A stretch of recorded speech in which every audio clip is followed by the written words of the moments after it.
Olá, meus amores, boa noite, boa tarde, bom dia, né? Hoje vamos para mais uma aula assíncrona, né? Vou avisar para vocês quando ela estiver carregada, que a minha internet estava bem ruim. E hoje nossa aula será sobre corrupção, políticas públicas e ciclo político, um assunto extremamente importante, né? E que se relaciona com todas as matérias da contabilidade pública, né? É o ciclo político, basicamente, que rege todas as relações, os comportamentos, tudo que vai ser executado dentro da lei orçamentária anual, né? Consequentemente, no plano plurianual também. Bom, inicialmente, o que é a ideia do ciclo político? Vamos pensar no ciclo. O que é um ciclo? É algo, né, que vai e volta, é algo repetitivo, é algo, né, que gira em torno. Então, quando a gente fala de ciclo político, é a lógica de comportamento, né, que tem aí um período de 4 anos, né, e que está relacionado à política. Quando eu falo político, eu falo dessas relações políticas, das atitudes políticas, né, das manutenções de poder. E aí, esse já é o primeiro tópico que vamos entrar para falar sobre ciclo político. O ciclo político, basicamente, ele tem um objetivo principal. O que é esse objetivo principal? Assim, o que é a máquina do ciclo político? O que é a engrenagem? Né? O que faz ela funcionar? Basicamente, é a manutenção no poder. E essa manutenção no poder acontece por meio da reeleição ou eleição, né? Então, segundo o ciclo político, segundo as discussões sobre a teoria do ciclo político, né, que aí fundamenta toda, existem diversas teorias que montam, né, a teoria do ciclo político, eles sugerem que todos os agentes políticos, as figuras políticas, elas possuem um comportamento previsível, principalmente em relação aos gastos, visando sempre a manutenção no poder, ou a reeleição, ou a indicação. De alguma forma, a ideia é permanecer, a ideia é continuar com essa capacidade de influenciar, com essa capacidade de adquirir benefícios, né, próprios dentro dos recursos públicos. E aí essa manutenção no poder, ela leva em consideração o lobby, certo? Tem aí nesse nosso primeiro tópico aqui, lobby, e a psicologia. Antes de eu entrar, deixa eu só confirmar se está gravando. Pronto, tudo certinho. O que é o lobby? O lobby, anotem aí, é a influência, né, que determinados agentes ou órgãos políticos realizam em cima do ciclo político. Então, dependendo do meu capital de financiamento de campanha, né, dependendo da minha influência em termos de conhecimento, ou de manter seguidores, né, eu consigo exercer o lobby em cima do ciclo político. Eu consigo gerenciá-lo, eu consigo influenciar o ciclo político para dizer, olha, não faz dessa forma, porque é dessa forma que eu não participo, certo? Ou faz dessa forma aqui que eu te ajudo, ou vamos fazer uma troca de favores, ou então eu financio sua campanha e depois eu consigo um contrato com a administração pública, certo? Então, existem esses acordos que são ilícitos, que são, né, frutos de corrupção, mas que sofrem a influência desse lobby. Basicamente, o ciclo político é uma forma bonita, né, e permitida de se falar que a contabilidade pública, a administração pública, ela funciona, né, por baixo de um conceito chamado manutenção de poder. Então, tudo que é feito na administração pública passa por esse conceito. Nada é feito porque é bonzinho, porque precisa, porque tem um coração bom, porque é uma pessoa legal, não. O ciclo político diz que tudo que acontece dentro da administração pública tem um objetivo principal, que é a reeleição. E para isso, a teoria do ciclo político utiliza de conceitos da psicologia. Pararam para pensar? Por que conceito de psicologia, professor? Porque é o seguinte, a teoria do ciclo político diz que o candidato, né, se ele gasta mais no ano político, se ele gasta mais em ações que as pessoas, né, os cidadãos, que as ações que nós, né, eleitores, vemos antes da eleição, pesa mais do que o que eu fiz há 3 anos atrás, no início do meu mandato. certo? Isso é uma questão psicológica. A gente só tende a valorizar, né, quando aconteceu mais perto ou quando a gente vê, né? Então, a psicologia diz que a mente humana se comporta dessa forma e o ciclo político utiliza, né, desses conhecimentos. Como assim? O candidato antes da eleição ele vai e asfalta todo o seu bairro. Ele podia ter feito isso há 2, 3 anos atrás, mas ele preferiu fazer em um ano eleitoral porque ele sabe que, vendo o asfalto todos os dias, quando você chegar no momento da urna, é mais fácil você lembrar que ele fez o asfalto naquele mês, ou do que você lembrar de uma política pública, ou de uma ajuda, ou de qualquer outra coisa que ele fez há 3 anos atrás. Certo? Por isso que tem a dizer, o político esquece da gente e tal. Justamente por conta da teoria do ciclo político. Existe uma previsão de comportamento, né? Então, por exemplo, os gastos com pessoal e infraestrutura, se você pegar LOAS e examinar em anos políticos, eles são bem maiores do que em relação aos primeiros anos, certo? Nos primeiros anos tende a ter um superávit orçamentário, né? Vimos aí o que é um superávit financeiro, superávit orçamentário. Ele tem um superávit orçamentário por quê? Durante os primeiros anos, houve esse contingenciamento para que tivesse uma elasticidade maior de orçamento no ano político, né? Isso vem do comportamento oportunista, né? Então, ele observa as oportunidades que ele tem para mostrar para os eleitores que ele, né, é o melhor candidato, fazendo através disso, né, uma ferramenta de reeleição, de manutenção desse poder. Então, diz aqui, em relação aos eleitores, o que determina o seu comportamento? Então, de repente, se eu for a eleitores de baixa renda, né, eles vão ter uma propensão, né, a preferirem cestas básicas, políticas de interferência econômica, né, Bolsa Família, enfim. Então, eles preferem que seja dessa forma do que, por exemplo, o saneamento básico. Né? Porque eles vão ter o saneamento básico, mas o que adianta ter saneamento básico se eles não têm o que comer, se eles não têm onde trabalhar? Então, identificar o comportamento do seu eleitor, o que ele precisa, né, para que você alimente o ciclo político, também é uma das prerrogativas dessa teoria. Os eleitores são bem informados? Isso já é também uma outra história que muda a estratégia do ciclo político. Os eventos econômicos de fato influenciam no comportamento do eleitor? Será que se eu faço um orçamento, né, que eu não tenho déficit, a minha dívida está controlada, será que isso o eleitor vai pensar na hora de votar? Ou ele vai pensar na rua dele que eu asfaltei? Ele vai pensar na reforma da escola do filho dele, né? Então, são ações que me levam a ter determinadas atitudes de gestão que correspondem às expectativas do meu eleitor. Os eleitores anteveem o futuro ou olham para o passado? Já em relação aos governantes, o que motiva os líderes políticos? O comportamento é idealista ou oportunista? Normalmente são oportunistas porque atendem à lógica do ciclo político, certo? Então é só para entender que a mecânica da coisa funciona desse jeito. Então, quando eu chego no último ano de mandato, eu tenho gastos previsíveis com pessoal e com infraestrutura, porque é isso que me garante voto. Nos primeiros anos, eu tenho outros fatores aí que influenciam.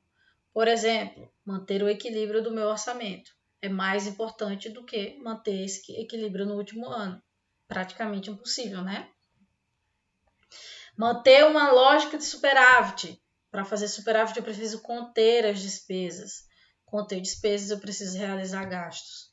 Talvez, né, cortando os empregos e parando obras que eu comecei no ano anterior, se eu fui reeleito. Justamente para parar a sangria de gastos, para me dar uma reserva, né? E depois eu poder investir para me reeleger. Por isso que as reservas nunca são bem vistas, né, no setor público, porque significa que eu estou retirando de um lugar que poderia estar gastando, né, pensando no que pode acontecer futuramente. As contingências é o quê? O que pode acontecer, o que não pode acontecer. Então, eu imagino um risco e faço uma contingência, uma reserva de contingência desse risco. Só que aí o risco não aconteceu. E aí eu utilizo esse risco para alimentar o meu ciclo político. Facinho, né, de entender esse assunto. Todo mundo já conhece, basicamente, só não tem nome, né, de ciclo político. Então, quando agora vocês verem aí qualquer candidato...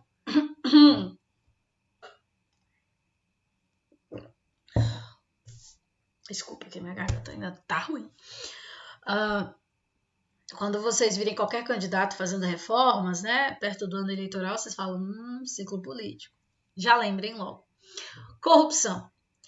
Em seu sentido estrito, né, a corrupção se apresenta de duas formas. Corrupção ativa, né, que é quando eu faço, eu ofereço, eu digo, olha, fecha os olhos para isso, eu te dou tanto, né?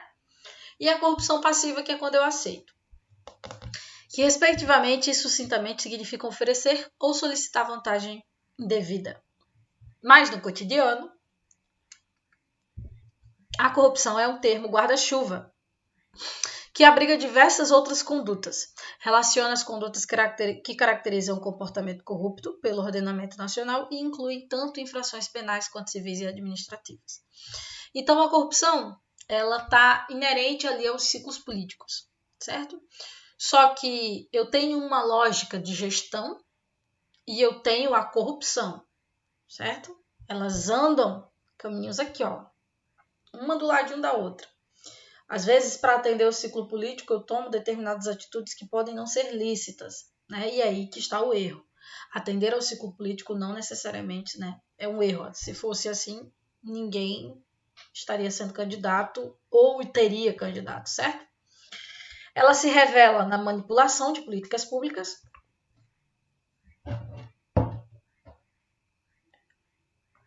Como assim manipulação de políticas públicas? Eu simplesmente favoreço, né, um determinado grupo, né, em troca de votos, ou em troca de contratos, ou solicito algum pagamento, né, para benefícios dessas políticas públicas. Eu direciono minhas políticas públicas, certo? Eu interfiro nas instituições, eu mudo regras. Eu quero favorecer determinado grupo, então eu coloco o grupo que eu quero que seja. E nas linhas de financiamento por parte de autoridades que buscam de sua posição para ganhar poder, status e dinheiro.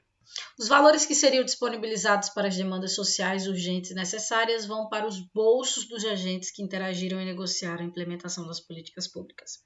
Isso acontece tanto no nível mais alto da administração, quanto no nível mais operacional da administração. Por exemplo, pode ser corrupto, por exemplo, o agente social, né? que é formado em serviço social e que trabalha no cadastramento de pessoas que estão aptas a receber essas políticas públicas. Essas pessoas podem ser corrompidas, né?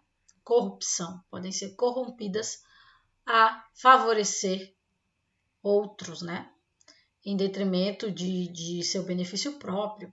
Então, isso aí é um tipo de corrupção que interfere diretamente nas políticas públicas. Mas o que é uma política pública? Ela é uma ação governamental que resulta de um processo ou um conjunto de processos juridicamente regulados.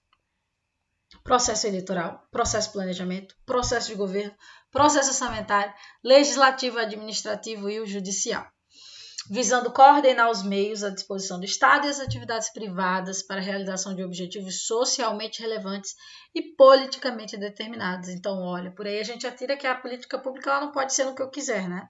Precisa ser socialmente relevante, precisa ter um problema a ser resolvido e precisa ser politicamente determinado. Como tipo ideal, a política pública deve visar, né, a realização de objetivos definidos, expressando a seleção de prioridades, a reserva de meios necessários à sua consecução e o intervalo de tempo em que se espera o atingimento dos resultados. Hoje, para se fazer uma política pública, desde 2018, basicamente, você precisa ter todo um estudo bem profundo sobre o problema que você quer resolver. Quais são os parâmetros que você vai tomar, qual é a prioridade que você vai ter, o público-alvo, né? Qual é a metodologia, o dinheiro vem de onde. Então agora eu não consigo mais fazer uma política pública como de repente era feito daqui a 10 anos atrás. Certo? Então é completamente diferente. Hoje as políticas públicas, ela tem principalmente essa preocupação de não haver corrupção. Então é tudo muito atrelado, o projeto à execução. E olha só, elas são caracterizadas de acordo com o seu prazo, sua amplitude, seu nível hierárquico, mas também preocupa-se com a lógica estratégica, tática e operacional. Então, quando eu penso em uma política pública que ela é estratégica, eu penso ela a longo prazo, né? E engloba toda a organização. Mas, né, ela se restringe à alta cúpula. Quando eu penso em uma política pública que é tática, ela é ter um prazo médio, ela é por setor, certo? Então, setor das pessoas que precisam daquele benefício, setor das pessoas desempregadas, de baixa renda, que possuam determinada doença ou deficiência física. Então, eu consigo estratificar, né, dentro de toda a organização, qual é o meu público-alvo. E aí eu tenho, dentro dessa concepção, as gerências setoriais. O operacional ele é de curto prazo, né? É uma lógica mais prática, né? Mais operacional. Ela tem uma lógica de me idealizar, né? Me monitorar, me direcionar por atividade. E o nível hierárquico é operacional, ou seja, as pessoas que fazem a própria política pública. Bom, o estratégico, basicamente, ele formula todo um plano geral, o tático, ele pega o programa e o operacional é, de fato, o projeto, né? É o que vai fazer acontecer, né? Então, o plano, ele é um documento para o registro dessas ações de decisão, responde o que se pensa fazer, como fazer, quando fazer, o que fazer, com quem fazer. Tudo isso também fica registrado nos papéis de trabalho e na submissão da política pública ao governo federal.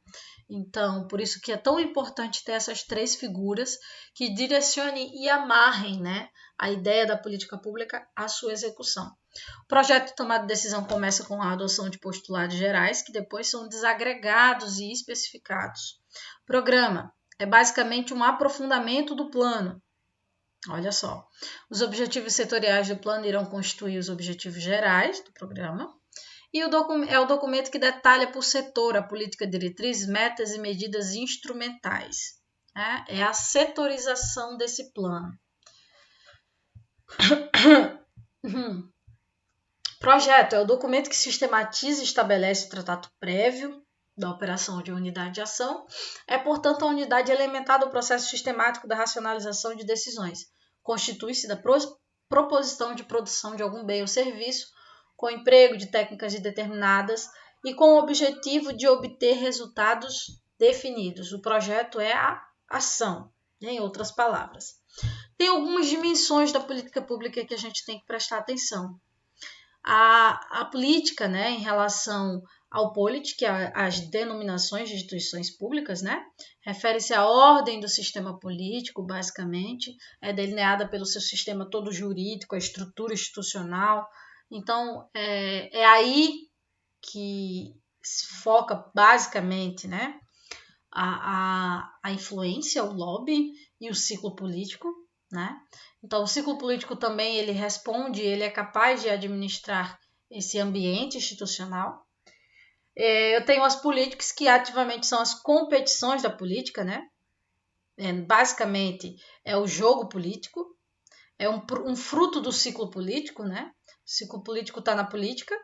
Então, quando eu vou mexer nessas dimensões de interesses, né? Eu tenho esse caráter conflituoso e que basicamente os atores buscam fazer valer os seus interesses. E o policy, que basicamente são os conteúdos de fato, é a política pública em si. Refere-se aos conteúdos concretos, isto é, a configuração dos programas políticos, aos problemas técnicos e ao conteúdo material das decisões. Eu tenho alguns tipos de políticas, né? Que é diferente, quem vai assistir essa aula e que vai fazer, né? Basicamente a função distributiva do orçamento, regulatória, a função alocativa, a função estabilizadora é diferente de tipos de política. Ali são as funções do orçamento, aqui é o tipo de política. Basicamente, as políticas distributivas, elas procuram, né, favorecer cada grupo ou indivíduo político procura favorecimento para si, sem interferir nos benefícios e favores buscados pelos outros.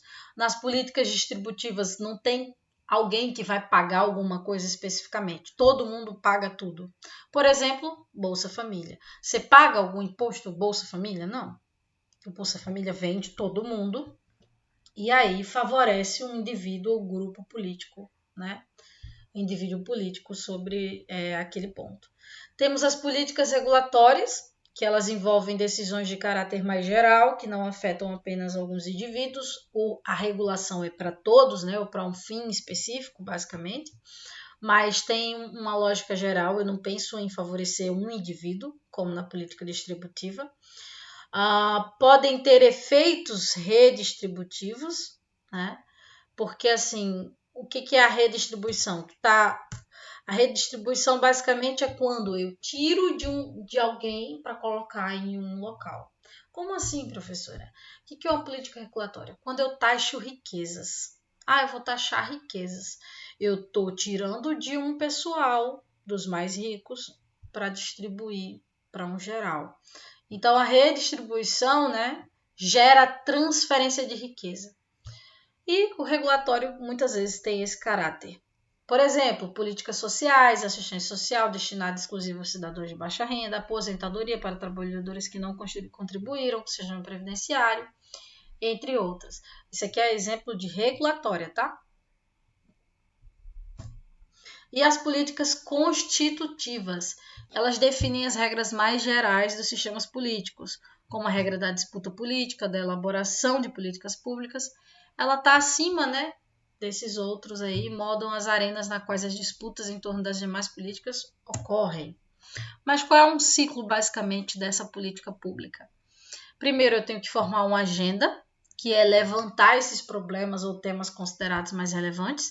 Aí sim, eu vou pensar um pouco na elaboração dessas alternativas para resolver o problema. Depois disso, eu vou formular a política, decidir qual a melhor alternativa. Por fim, eu implemento, né? Depois eu executo, depois eu faço o acompanhamento, é como se fosse uma supervisão, mas eu preciso, por fim, terminar a minha avaliação, que é verificar o nível de redução do problema. Melhorou? Mudou? A política pública fez sentido? Se os resultados atingidos estão de acordo com tudo que foi planejado. As políticas públicas, elas têm determinados fluxos, né, que motivam aí a sua constituição de problemas. Está relacionado às situações socioeconômicas, geralmente considerada a diferença entre uma situação desejada e uma situação atual, de soluções alternativas relacionadas aos possíveis métodos de resolução do caso e de políticas relacionadas propriamente à condição da arena política. Esses três fatores influenciam, né, como a política pública vai acontecer, né? Ou seja, o contexto político, o conflito de interesse, quem está no poder também interfere na política pública. Muitas vezes nós temos vieses, né, de governo que deixam claro suas definições em relação a políticas públicas. E aí é claro que isso influencia, né? Então, gente, eu acho que basicamente tentei ser bem breve sobre esse assunto, para também não ficar com muito conteúdo, tá bom? E eu vou dar algumas orientações para o seminário e para o relatório, e também sobre nossas próximas aulas. Próximas aulas, nosso seminário começa na sexta-feira, não é isso? Sexta-feira já temos o seminário.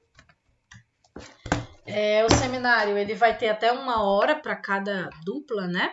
Então, por mais que a gente estique um pouquinho, nós temos aí um saldo de 2 aulas que podem ser diluídas para a gente conseguir dar conta de todo o conteúdo, então não se preocupem quanto a isso, certo? Se vocês se programarem para fazer uma apresentação de 40 minutos a 1 hora, como está lá também nas orientações de trabalho, vocês vão atender, tá? Orientações para esse seminário. Busquem questões, basicamente questões da Fundação Getúlio Vargas, que é uma banca que não é tão difícil, mas também não é tão fácil, e tem bastante questões sobre esse assunto, né? É uma banca que é especializada em concursos dessa área, basicamente.